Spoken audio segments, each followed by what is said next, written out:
اور اگلے آنے والے چیف جسٹس فائز عیسیٰ صاحب، آپ کو لوگ ایک روایتی قسم کا چیف جسٹس نہیں دیکھنا چاہتے. آپ کو اس چیف جسٹسوں کی طرح نہیں دیکھنا چاہتے جو ماضی میں گزرے ہیں.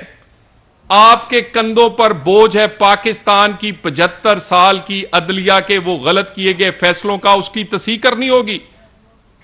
فائز عیسیٰ صاحب، میرے ایسے نوجوانوں سے لے کر بھٹو کی پھانسی تک جو فیصلے غلط ہوئے ہیں ان کی آپ کو تصحیح کرنی ہوگی.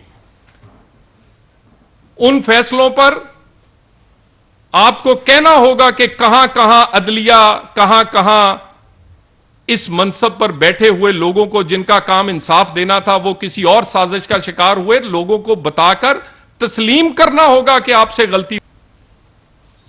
ترازو کے دونوں پلڑے ایک جیسے کرنے پڑیں گے، نہیں تو پاکستان نہیں نکلے گا، نہ معاشی بحران سے نکلے گا، نہ سیاسی بحران سے نکلے گا، نہ اور بحرانوں سے نکلے گا. کیسا فیئر اینڈ فری الیکشن؟ یعنی میرا اپوننٹ جس کے خلاف میں نے الیکشن لڑنا ہے، آج بھی توہین عدالت کا کیس پینڈنگ پڑا ہے اس کا. اسلام آباد 25 مئی کو جب وہ پچھلے سال آیا تھا، اس نے اسلام آباد کو آگ لگائی، سپریم کورٹ کے فیصلے کو غلط طور پر انٹرپریٹ کیا، پورا اسلام آباد جلتا رہا. اسی توہین عدالت کا کیس پڑا ہے، کوئی پوچھ نہیں رہا. فورن فنڈنگ کا کیس پچھلے 10 سال سے ٹھوکریں در بدر ہے. بچی اور اولاد کا کیس، اتنے جواب اس نظام انصاف میں اتنی طاقت نہیں کہ اتنا جواب دے دے بچی اس کی ہے یا نہیں ہے. اتنا مختصر سی بات ہے. اس کے بعد وہ جس کے ہاتھوں سے کینٹ محفوظ نہیں، کور کمانڈر ہاؤس محفوظ نہیں، اس کے وہ پولنگ سٹیشنوں کو چھوڑے گا. اور اس کے بعد وہ نواز شریف یا اس کے وہ لوگ جن کو چن چن کے آپ نے نااہل، چن چن کے آپ نے نشانہ بنایا، مجھے بتائیں ملک ارشد کی ویڈیو ہو، عمران خان کا اپنے بیانات ہوں کہ وہ سازش کے تحت ہوا تھا، اس وقت کے ججز کے بیانات ہوں، کتنی اور آپ کو شہادتیں چاہیے؟ جو زیادتیاں ہوئی ہیں ازالہ کون کرے گا؟ میرا تو دل کرتا ہے کہ چلیں ماضی میں جو بھی ہوا بندیال صاحب جاتے جاتے یہ دھونا دھو جائیں. نون لیگ کی پنجاب کی حکومت تشریح سے گری ہے. ہمارے کوئی ایک نہیں، کوئی دو نہیں، کئی اعتراض. آپ اگر کوئی غلطیاں ہوئی ہیں تو بڑے دل سے، آپ بڑے منصب پر بیٹھے ہیں، ان کی تسلیم کریں اور ان کو صحیح کر کے آگے اس پاکستان کو چلنے دیں.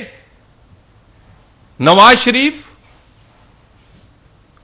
1996 سے لے کر 2023 27 سال میں اس کو ایک الیکشن لڑنے دیا ہے.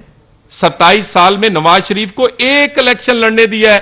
27 سال میں تمام الیکشنوں سے سوائے ایک کے نواز شریف کو باہر رکھا ہے. کبھی کسی آمر نے اور کبھی کسی عدالتی آمریت کے فیصلوں نے.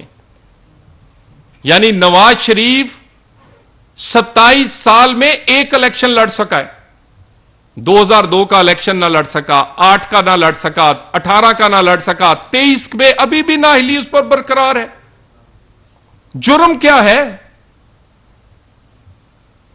جرم کوئی بیٹے سے نہ تنخواہ لینے کے علاوہ کوئی ہے کوئی جرم؟